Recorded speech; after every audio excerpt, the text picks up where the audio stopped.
मेरे प्यारे देशवासियों, हम ऐसे भाग्यवान लोग हैं जिनका इस भारत भूमि में जन्म हुआ है। भारत का एक ऐसा समृद्ध इतिहास रहा है जब कोई ऐसा महीना नहीं है, कोई ऐसा दिन नहीं है जिसमें कोई न कोई ऐतिहासिक घटना न घटी हो।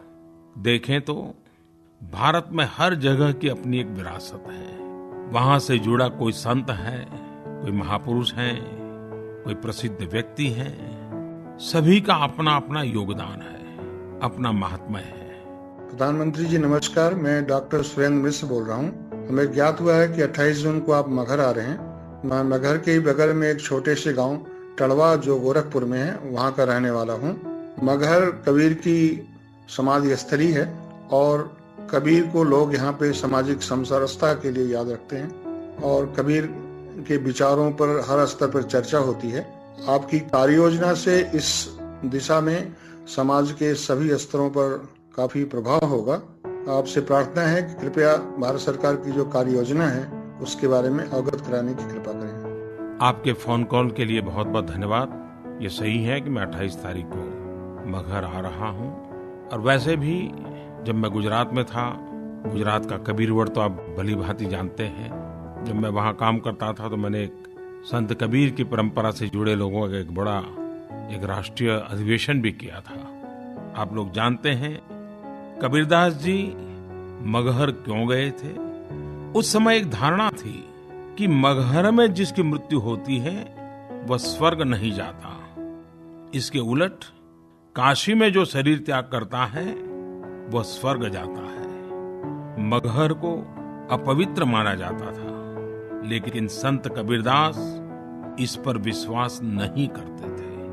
अपने समय की ऐसी ही कुरीतियां और अंधविश्वासों को उन्होंने तोड़ने का काम किया और इसलिए वे मगहर गए और वहीं उन्होंने समाधि ली। संत कबीरदास जी ने अपनी साखियों और दोहों के माध्यम से सामाजिक समानता, शांति और भाईचारे पर बल दिया। यही उनके आदर्श थे। उनकी रचनाओं में हमें यही आदर्श देखने को मिलते हैं और आज के युग में भी वे उतने ही प्रेरक हैं। उनका एक दोहा है, कबीर सोई पीर है जो जाने पर पीर, जो पर पीर न जानई वो काफिर बेपीर। मतलब सच्चा पीर संत वही है जो दूसरों की पीड़ा को जानता और समझता है। जो दूसरे के दुख को नहीं जानते वे निष्ठुर हैं। कबीरदास जी ने सामाजिक समरसता पर विशेष जोर दिया था। वे अपने समय से बहुत आगे सोचते थे। उस समय जब विश्व में अवनति और संघर्ष का दौर चल रहा था, उन्होंने शांति और सद्भाव का संदेश दिया और लोकमानस को एकजुट करके मतभेदों को दूर करने का काम किया। जग में बैरी कोई नहीं जो मन शीतल होए, यह आपा तो डाल दे दया करे सब कोई। एक अन्य दोहे में कबीर लिखते हैं, जहां दया वहां धर्म है, जहां लोभ तहां पाप, जहां क्रोध तहां काल है, जहां क्षमा तहां आप। उन्होंने कहा, जाति न पूछो साधु की, पूछ लीजिए ज्ञान। और लोगों से अपील की वे धर्म और जाति से ऊपर उठकर लोगों को ज्ञान के आधार पर माने, उनका सम्मान करें। उनकी बातें आज सदियों बाद भी उतनी ही प्रभावी है। भाइयों और बहनों, कबीर का सारा जीवन सत्य की खोज तथा असत्य के खंडन में व्यतीत हुआ। कबीर की साधना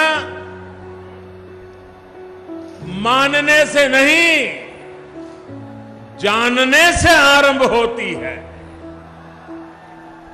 वो सिर से पैर तक मस्त मौला स्वभाव के फक्कड़, आदत में अक्खड़, भक्त के सामने सेवक, बासकात के सामने प्रचंड दिलेर, दिल के साफ, दिमाग के दुरुस्त, भीतर से कोमल, बाहर से कठोर थे। वो जन्म के धन्य से ही नहीं, अपने कर्म से वंदनीय हो गए। महात्मा कबीरदास वो धूल से उठे थे, लेकिन माथे का चंदन बन गए। महात्मा कबीरदास व्यक्ति से अभिव्यक्ति हो गए और इससे भी आगे वो शब्द से शब्द ब्रह्म हो गए। वो विचार बन करके आए और व्यवहार बन करके अमर हो गए। संत कबीरदास जी ने समाज को सिर्फ दृष्टि देने का ही काम नहीं किया, बल्कि समाज की चेतना को जागृत करने का भी। और इसी समाज जागरण के लिए वे काशी से मगहर आए। मगहर को उन्होंने प्रतीक स्वरूप चुना। कबीर साहब ने कहा था कि यदि हृदय में राम बसते हैं तो मगहर भी सबसे पवित्र है। और उन्होंने कहा, क्या काशी का उसर मगहर, राम हृदय बसो मोरा। आज मेरी भी वो कामना पूरी हुई है।